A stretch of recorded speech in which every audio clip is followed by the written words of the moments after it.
The night sky above Earth looked calm, filled with stars that twinkled as they had for thousands of years. But tonight, one star shone brighter than the rest. It was not a star at all, it was a ship. A broken ship, limping toward Earth orbit. Leaving behind trails of fire and debris, people across the world saw it through telescopes and satellite feeds.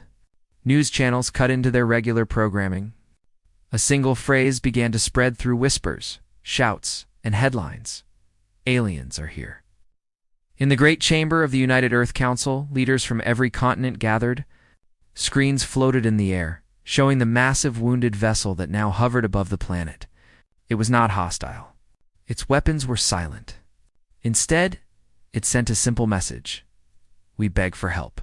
The ship was El Yari, a people unknown to humanity until this very moment. They were tall and thin, with skin that shimmered faintly like glass under sunlight.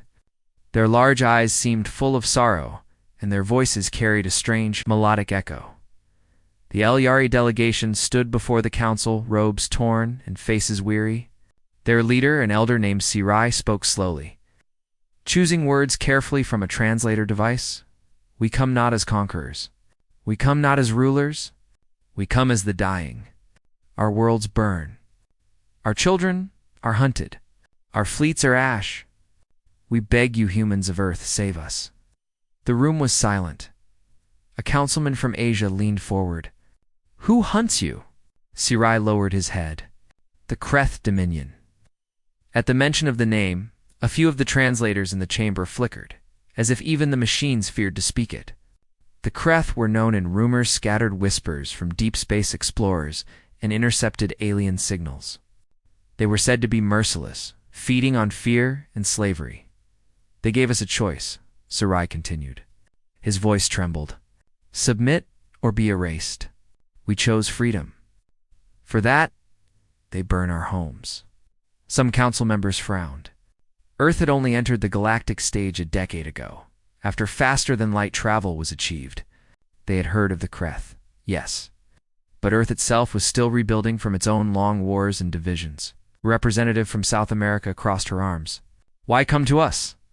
Why not ask the great empires of the stars? The El Yari looked at her with tearful eyes. We did. The Avri refused. The Dothri refused. All refused. They fear the Kreth too much. They would rather watch us die than risk themselves. His voice broke as he said the next words. You are our last hope. For hours the council argued.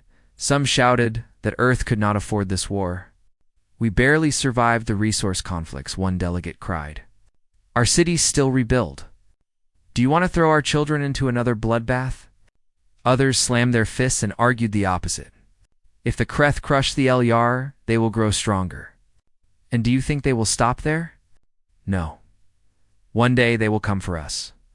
Better to fight now than later. The debate grew fierce. Words like risk, sacrifice, duty, survival filled the chamber. The El Yari simply stood in silence, waiting for the verdict. Eyes full of fading hope. Outside the council, the streets of Earth were alive with conversation. Billboards showed the battered El Yari ship. Children drew pictures of tall, glass-skinned aliens in school. Soldiers in training camps whispered about what it would mean if orders came to march against a galactic empire. Most humans had never seen an alien up close before. Some were afraid. Some were excited. But one thing united them. All this was history unfolding. Back in the chamber, the debate reached its peak.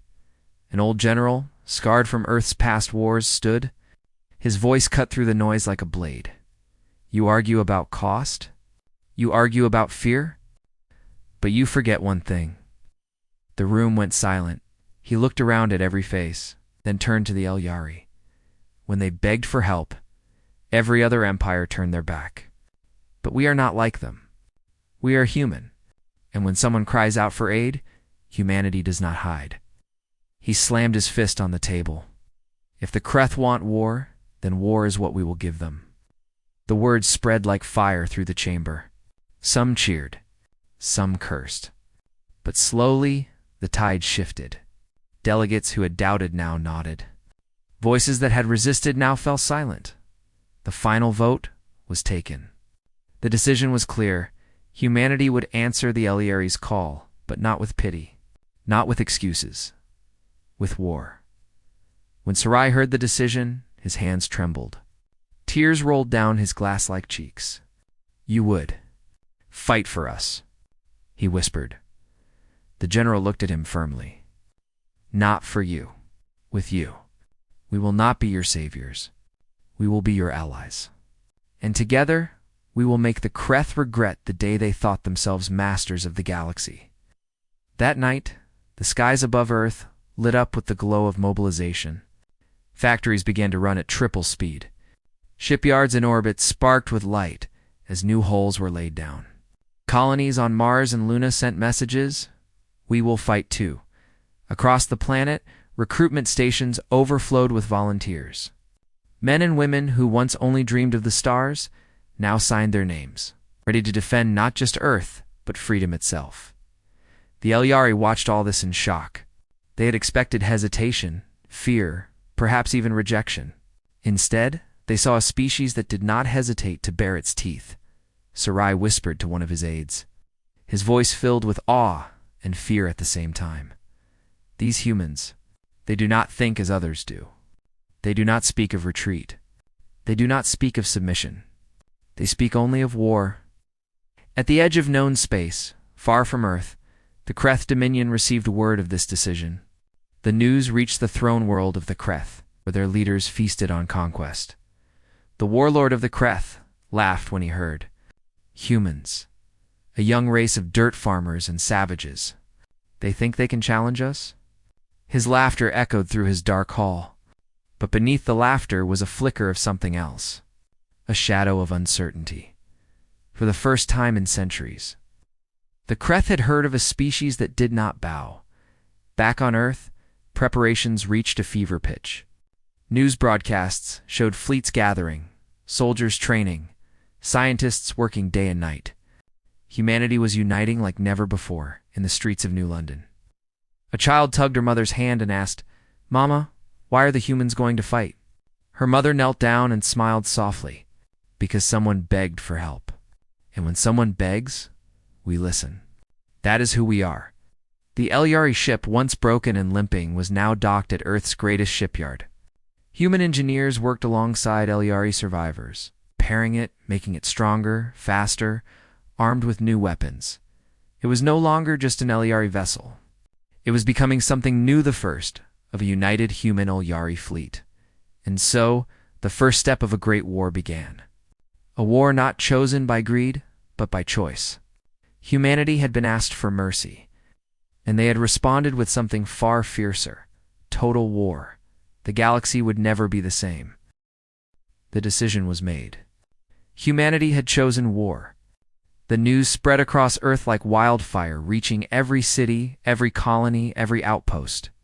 People could hardly believe Italians had begged for help, and instead of turning away, their own species had answered. Not with fear, not with silence, but with strength. Factories that once built cars and civilian ships now shifted to weapons production. Giant screens in public squares showed videos of volunteers marching into training camps. Recruitment offices overflowed with people of every background. From farmers to engineers, from students to veterans. For the first time in centuries, humanity was united under one cause at the United Earth Command headquarters. Deep under the Alps, the world's greatest minds gathered. Generals, admirals, scientists, and leaders sat around a glowing table that projected star maps of Eliari space. Admiral Kwan, commander of Earth's growing fleet, spoke first. "The Kreth Dominion is vast. Their fleets number in the thousands.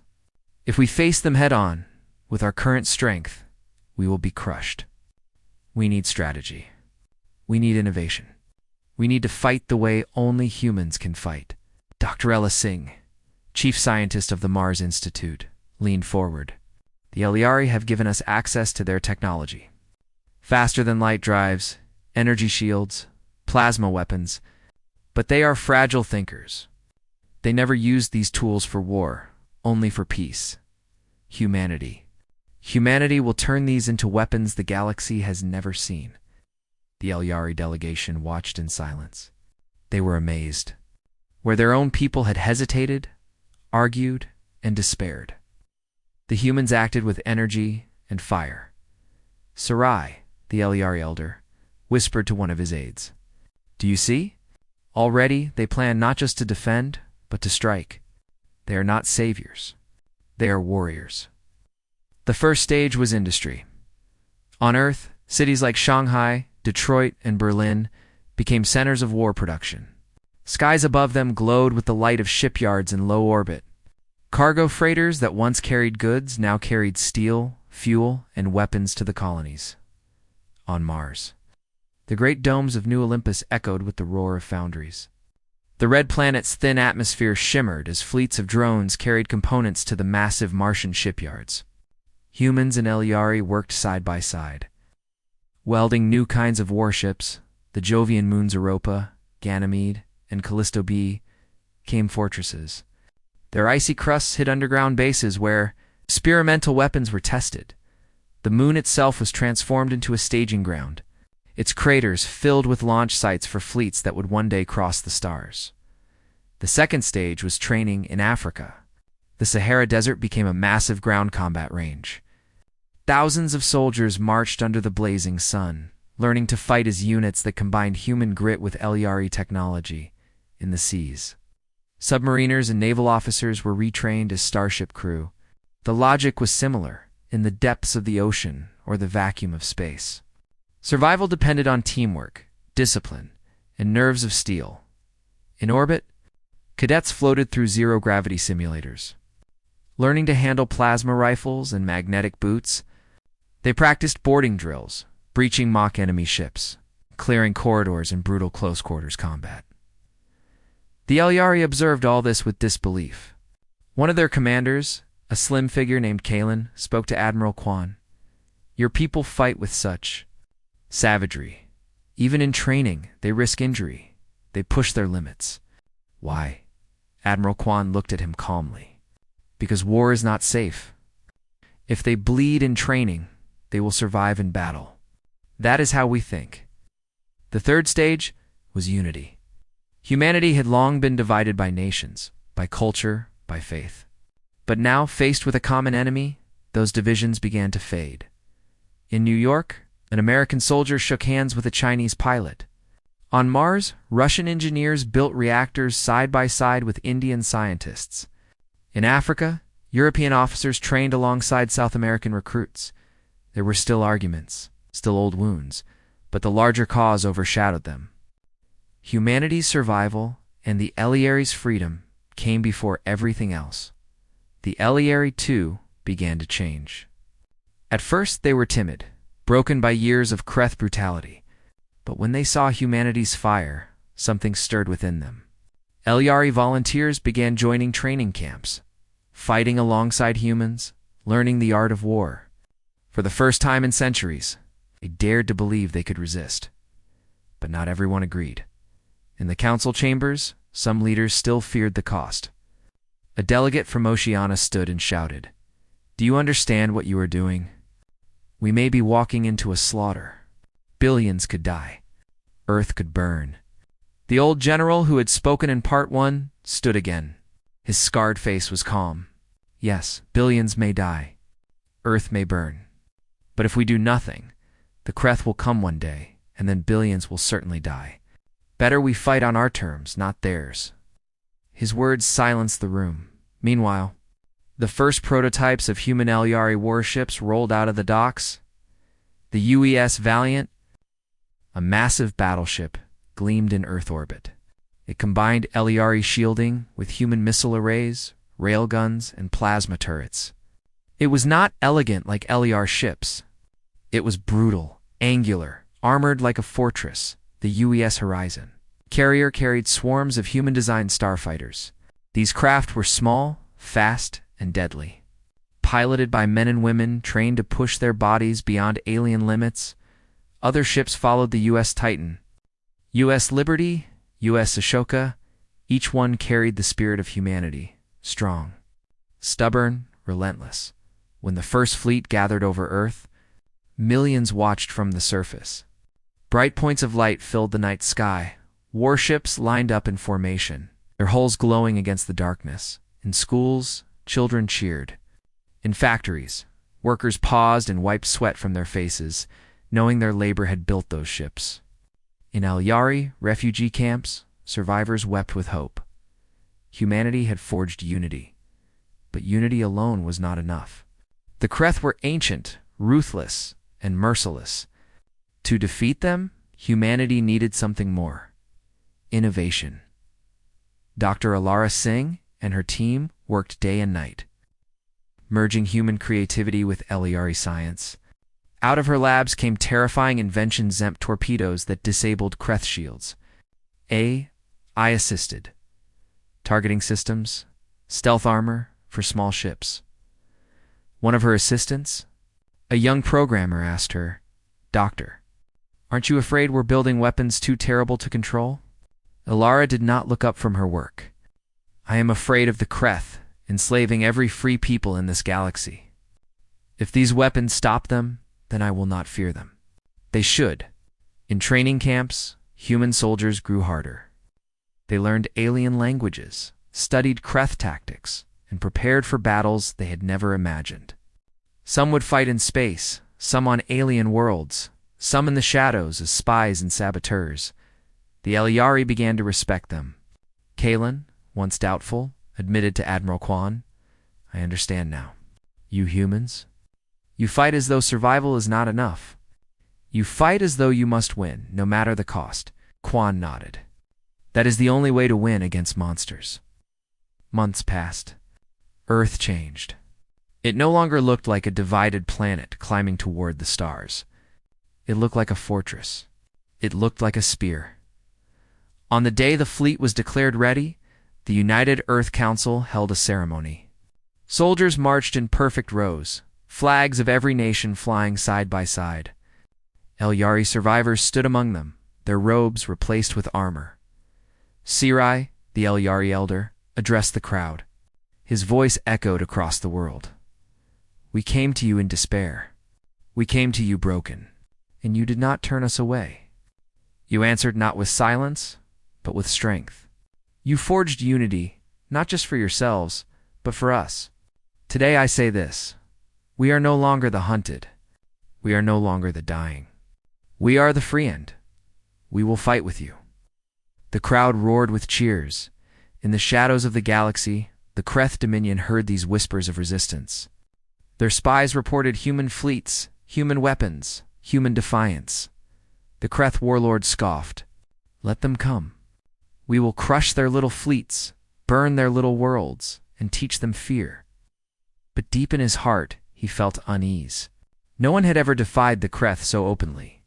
No one had dared to stand when others bowed. The humans were different. And so, the forge was complete. Humanity had united its people, its industry, its science, and its spirit. The Alari were no longer alone. The Kreth had asked the galaxy to kneel. Humanity's answer was simple: we do not kneel. We fight. The first fleet of Earth, forged in unity, prepared to launch. The war was about to begin. The human fleet left Earth like a storm breaking free from its chains. Ships rose from shipyards in low orbit, engines glowing bright, then leaped into the darkness of space. Hundreds of vessels, battleships, carriers, destroyers, and smaller escorts formed a spearhead aimed toward Al-Yari space. On the ground, people watched them vanish into faster-than-light corridors. The skies were empty again, but hearts were full of pride. Humanity had never launched such a force before. The first step of their war had begun. At the front of the fleet was the U.S. Valiant, a massive battleship that bristled with weapons. Its captain, Elena Torres, stood tall on the bridge. Her eyes scanned the star maps that floated before her. "The Kreth control this sector," she said to her officers. "They expect only token resistance. They think the Al-Yari are weak. They think we are weak. Today, we show them they are wrong." Her voice was calm, steady, but her crew could feel the fire behind it. Beside her stood Kalen, the Al-Yari commander who had joined the humans. His expression was tense. You must understand the Kreth have crushed fleets far larger than this. If they know you are coming, they will not hold back. Torres nodded. Good. Then neither will we. The first contact came sooner than expected, at the edge of Elyar territory. Near the ruined world of Cirith, Kreth patrol fleets guarded the region. They had grown careless after years of easy victories. Their ships were jagged and brutal, like blades of black iron drifting in the void. When human sensors picked up the enemy formation, Admiral Quan gave the order, all ships, prepare for battle. The drums of war echoed across the fleet as klaxons blared. Crews strapped themselves into stations. Pilots entered their starfighters. Marines checked their rifles and armor. This was at the first blood between humanity and the Kreth. The Kreth fleet detected them moments later. At first, the enemy commanders laughed. Humans. One growled over comes. His voice was harsh, broken, like stone grinding on stone. A primitive race dares to enter our space. Burn them. Show them their mistake. The Kreth ships moved into attack formation, confident they would shatter this new enemy. But humanity had prepared. Captain Torres stood firm on the Valiant's bridge. Signal the fleet. Phase 1. Surprise. Dozens of small ships broke formation, scattering like sparks. They were human-designed stealth corvettes, almost invisible to Kreth sensors. While the main fleet advanced slowly, these small vessels darted around the enemy's flanks. The Kreth laughed again. Cowards, scattering like insects. Crush their flagship, and the rest will break. It was the last laugh they would have that day. When the Kreth moved in, the Valiant opened fire. Massive railguns roared, launching slugs at near light speed. Plasma cannons lit the void in burning blue. Missiles streaked from hidden silos, each carrying warheads designed to pierce even Kreth shields. The Kreth ships staggered under the assault. Their shields flickered. Armor shattered. For the first time in centuries, they were surprised. Impossible, a Kreth commander hissed. These are not primitives. And then the stealth corvettes struck. They swarmed from the flanks, firing EMP torpedoes. Kreth shields collapsed in bursts of static. Suddenly, massive warships that had once seemed invincible were naked targets. The human fleet pressed the attack. On the horizon, the carrier's launch bays opened. Hundreds of starfighters poured out, sleek and fast, armed with plasma lances and rail cannons. Their pilots were young, many flying into their first real battle, but their spirits were unshakable. Strike wings form up. Commander Jiro barked over comes. Target their engines. Leave them drifting. The fighters dove into the Kreth formation like hawks on prey. They weaved through enemy fire, too fast to be tracked. Some exploded, torn apart by plasma blasts, but the rest pressed forward without hesitation. One squadron slipped past the Kreth defenses and fired directly into a destroyer's engines. The ship erupted in a storm of fire, spinning out of control before breaking apart.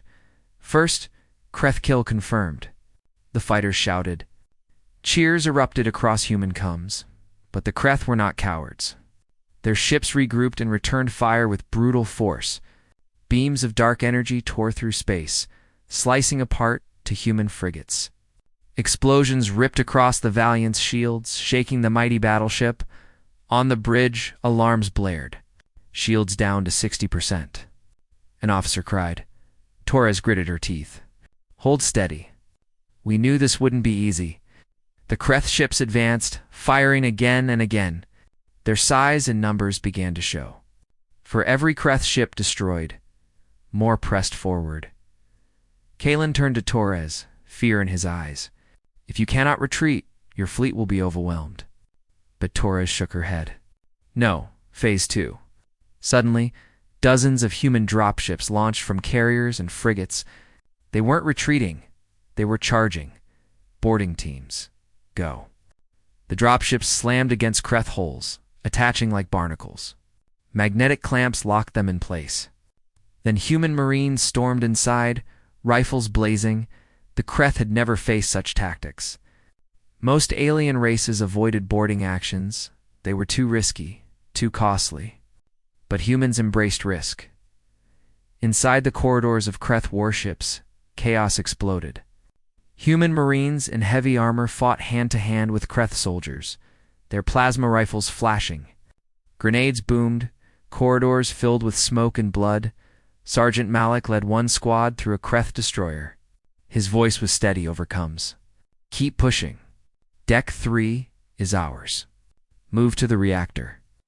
They fought like wolves, using every trick, every ounce of cunning. The Kreth fought back with raw strength, but humans were faster, more flexible, and more willing to take insane risks. When Malik's squad reached the reactor, they planted explosives.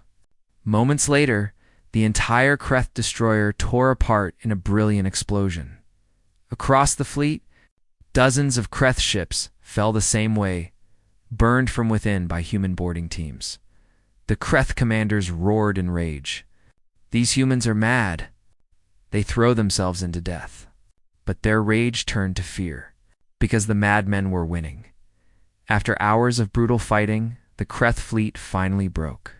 Their ships, once proud and unstoppable, scattered. Some tried to flee into faster-than-light corridors, but human starfighters hunted them down. Others fought to the last, exploding in flames. When the final Kreth battleship fell, silence filled the comm channels. Then cheers erupted across the human fleet. "Sector secure. The Kreth are retreating. We did it." On the bridge of the Valiant, Captain Torres stood tall. Smoke filled the air, officers were exhausted, and the ship's hull was scarred. But her voice was strong. "Transmit this to all ships," she ordered. "Message is simple. First blood belongs to humanity." News of the victory spread like fire across the galaxy. The Eliari wept with joy. Their people had seen only defeat for so long that they could barely believe what they saw: Kreth ships burning. Eliari, space-freed, humans standing victorious. On Earth, crowds filled the streets, cheering and waving flags. Factories roared even louder. Workers inspired to build more ships, more weapons. Children drew pictures not of Eliari refugees, but of humans and Eliari standing side by side. And across the galaxy, alien nations listened in shock. For centuries, the Kreth Dominion had been unstoppable. No one dared resist them. But now, a young race from the edge of known space had struck them down in open battle. The whispers began. "Have you heard? The humans defeated the Kreth. They are not afraid. They are dangerous." In the dark throne hall of the Kreth warlord, the news arrived. He listened in silence, his claws tightening on the armrest of his black throne. "Humans," he spat. "A race of fools. They think a single battle means victory." But inside, a shadow of unease grew. The Kreth had ruled by fear. If fear was broken, their power might crumble, and humanity had just proven that the Kreth could bleed. The first battle was over. Humanity had shed blood, lost ships, buried their dead, but they had also won. For the first time, the Kreth had been stopped. Captain Torres looked out the viewport at the wreckage of enemy ships drifting across the stars. Her voice was quiet, but her crew heard it. "This is only the beginning." The wreckage of the Kreth fleet still floated around the ruined world of Sirith when the human fleet regrouped. Hundreds of ships drifted in silence, their hulls scarred, their crews exhausted.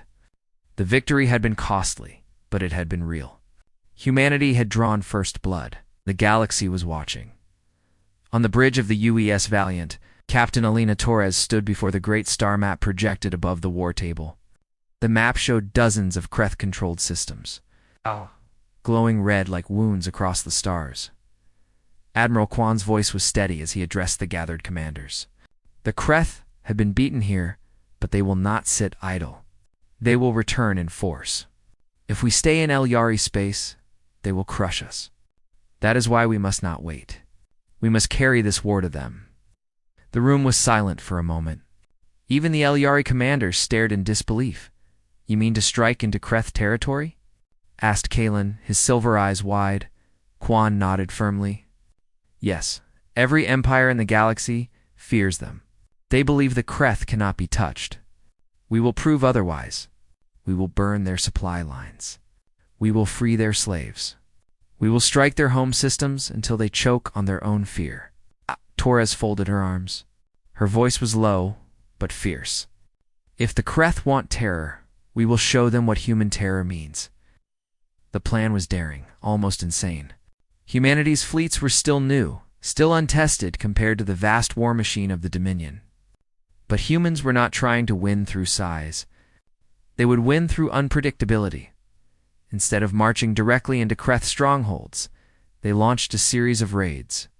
Task forces split from the main fleet, striking deep into enemy territory, hitting targets the Kreth never expected. The first raid hit the Kreth slave world of Dresser for centuries. The Kreth had used Dresser as a mining colony, filling it with prisoners and captives from dozens of conquered species. The skies above the planet burned with pollution, and the ground was scarred with endless pits. The Kreth guards never expected resistance here. But one night, the sky lit up with fire as human warships descended. Dropships fell through the clouds, disgorging human marines and Elyar allies. They stormed the camps, rifles blazing. Prisoners, shocked at first, soon rose up with stolen weapons and joined the fight. Sergeant Malik led his squad through the largest camp. His voice roared above the gunfire. Free the prisoners. Burn their chains. The Kreth fought back savagely, but they were overwhelmed. By dawn, the mining pits were silent, except for the cheers of the liberated. When the human flag was raised over the planet, a message was broadcast across the galaxy. Humanity does not come to enslave. Humanity comes to break chains. From that day forward, the war changed. Human fleets struck Kreth fuel depots, ambushed convoys, and shattered shipyards. Wherever the Kreth built, humans destroyed. Wherever the Kreth enslaved, humans freed. The Kreth were furious. Their empire had always been feared. Now fear was slipping from their grasp in the Elyari homeworld of Aldera. Now once nearly conquered, people gathered in the streets as news arrived. Holographic screens showed human warships blasting apart Kreth cruisers, showed soldiers planting flags on liberated worlds. Children laughed and danced. Elders wept with joy. For the first time in centuries, the Elyari dared to believe in victory. Elyari volunteers swarmed into human training camps. Their voices grew louder, their spirits stronger. The fire of humanity had ignited them too, but the war was not easy. The Kreth fought back with terrifying force. In the Battle of Rither Nebula, a human fleet was ambushed by overwhelming enemy numbers. Clouds of gas lit up as beams of energy cut through the darkness. Ships burned. Thousands died. Captain Torres watched as 3 human destroyers exploded one after another. Her voice stayed calm, but her hands tightened into fists. We knew the cost. Hold the line. Make them bleed for every star they think they own.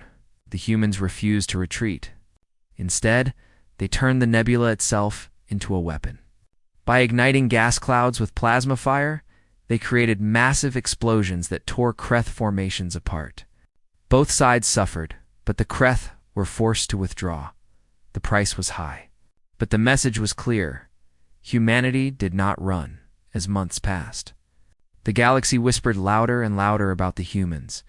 Alien traders spoke of entire Kreth fleets vanishing into ambushes. Refugees told stories of human marines storming camps and breaking chains. Even distant empires that had once ignored the Elyari began to watch with interest. They fight like no others. One alien diplomat murmured, "They fight as if every battle is their last." Another said, "Perhaps the Kreth have met their match," whispered a third. In a hidden chamber deep in Kreth space, the warlord listened to the reports. His eyes glowed red with rage. "Humans," he spat. "They spread fire across the stars. They dare humiliate us before the galaxy. If this continues, our slaves will rebel. Our allies will abandon us." One of his advisors, a scarred Kreth admiral, spoke carefully. "Perhaps, my lord, we should offer them terms." If we, the warlord's claws, struck the admiral across the face, sending him sprawling, never. We are the Kreth Dominion. We do not bow to vermin. Send word to all fleets.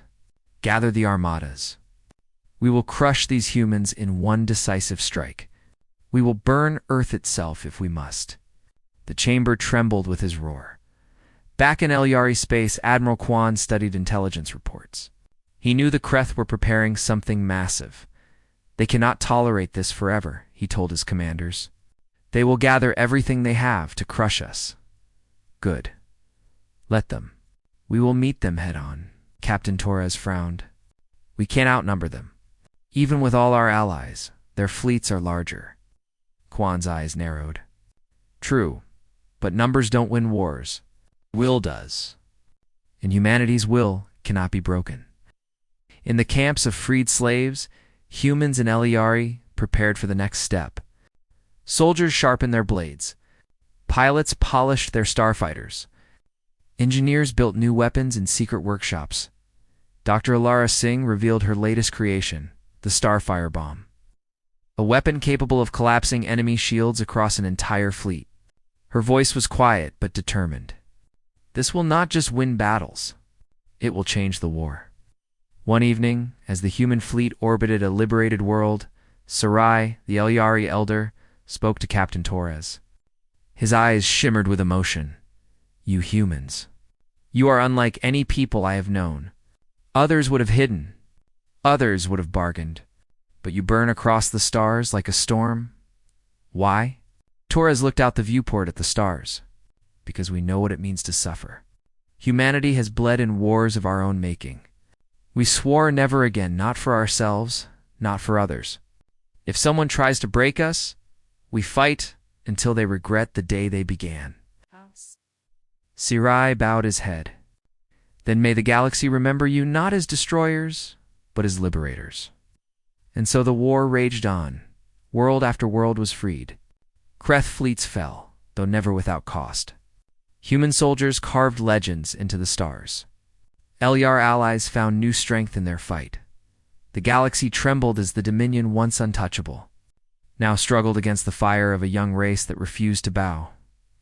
The stage was being set for the greatest battle of all. The Kreth would not allow this humiliation to continue. They would gather their strength for one final, desperate attempt to crush humanity, and humanity would be ready, because the fire they carried now burned too. It's bright to be extinguished. Humanity had begun as defenders. Now they were conquerors of fear itself. The Kreth wanted obedience. Humanity gave them fire. The Kreth Dominion was burning. World after world had fallen to humanity's fury. Supply lines were cut. Slave camps were destroyed. For the first time in centuries, the galaxy saw the Kreth bleed. But victory was not yet won. The Dominion still had its greatest weapon, fear. And with fear, it had gathered its largest armada in history. Reports streamed into the command centers of the human fleet. Billions of Kreth soldiers were being recalled. Thousands of warships gathered near the Kreth homeworld, a dark, stormy planet called Vorthon Prime. Admiral Kwan stood before the war table, hands clasped behind his back. His face was grim, but resolute. "This is it. They are preparing to strike at us with everything they have. If we wait, they will march across the galaxy again. If we strike first, we end this war on our terms." Silence filled the chamber. Captains, soldiers, and Elyari allies stared at the map of Vorthon Prime. Its defenses looked impossible. Massive orbital fortresses ringed the planet. Dreadnought fleets formed walls of steel. The Kreth had poured all their power into one final shield. Captain Torres broke the silence. "So we take the fight to their heart, straight into the fire," as Kwan said simply. "Humanity will do what no one else dared. We will bring total war to their homeworld." The preparations were immense.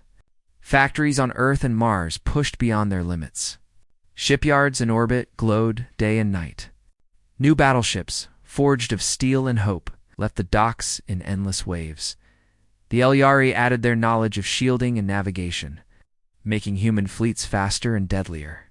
Freed slaves from other races joined the armies.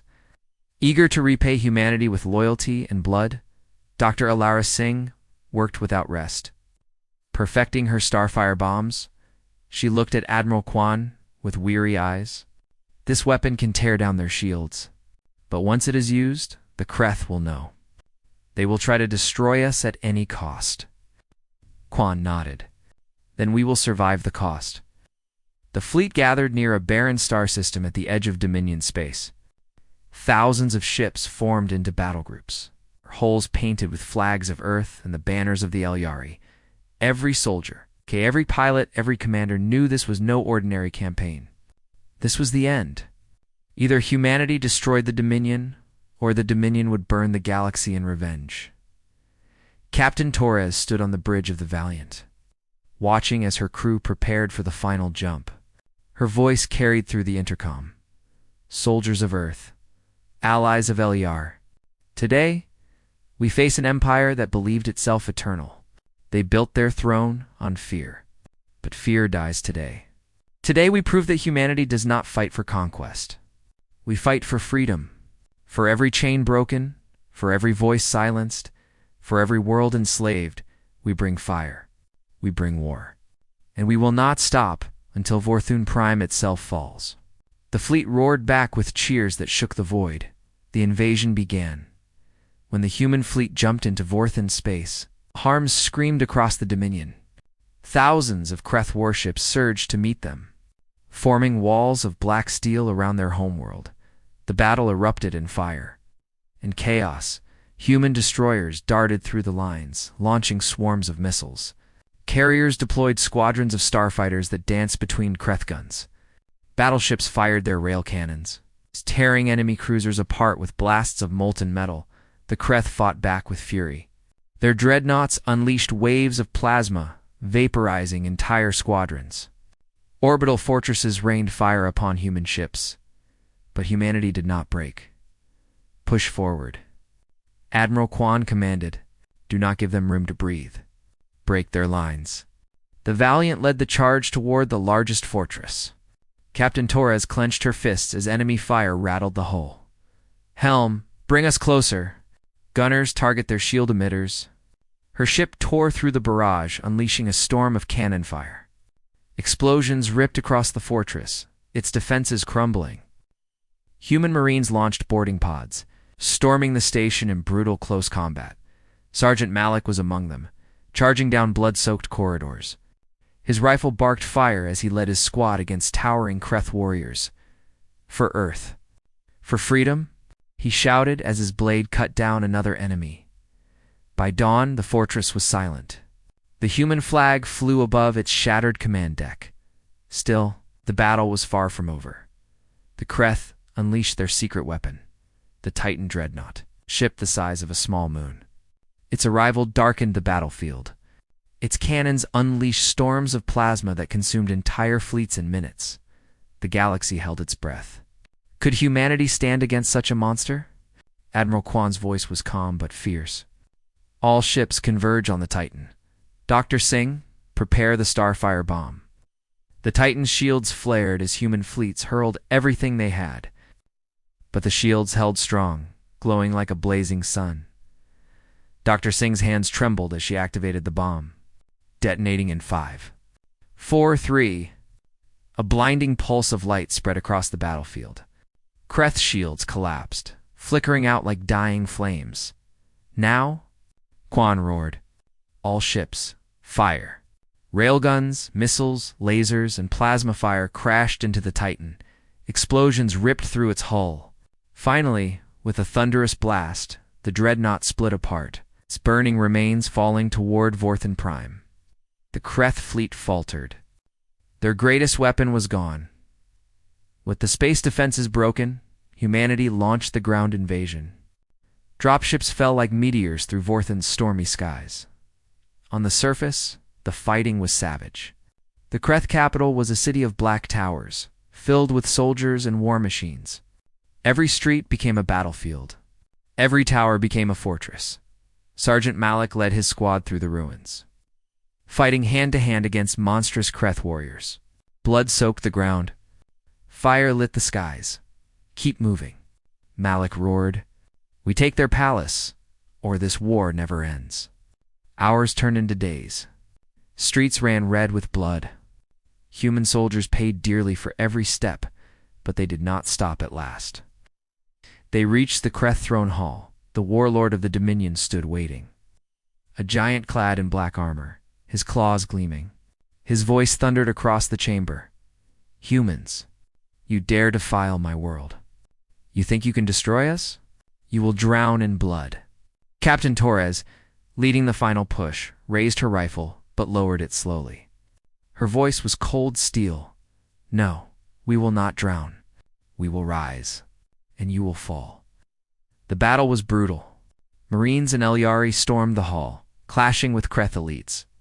The warlord himself fought like a beast, tearing through soldiers with his claws, but Malik, bleeding and broken, struck the final blow. With a cry of fury, he drove his blade through the warlord's chest.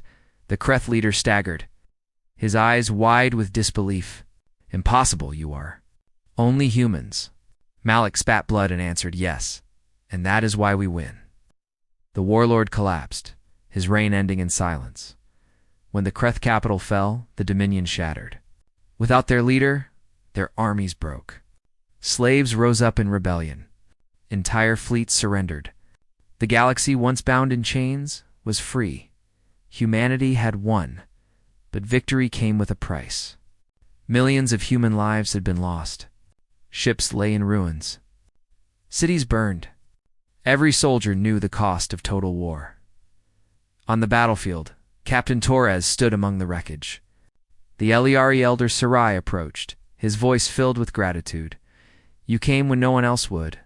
You fought when all others bowed. You paid with blood, but you gave us freedom. The galaxy will never forget humanity." Torres looked up at the sky, where the smoke of war still lingered. Her voice was steady. "We did not fight for glory. We fought so that no one would live in chains again. Remember that. Because if anyone dares to rise like the Kreth again, humanity will answer." And so the war ended. The Kreth Dominion, once the terror of the stars, was no more. Humanity, once a newcomer to the galaxy, now stood as a force none could ignore. Some called them destroyers. Others called them liberators. But all agreed on one truth. When others begged for help, humanity had answered with total war.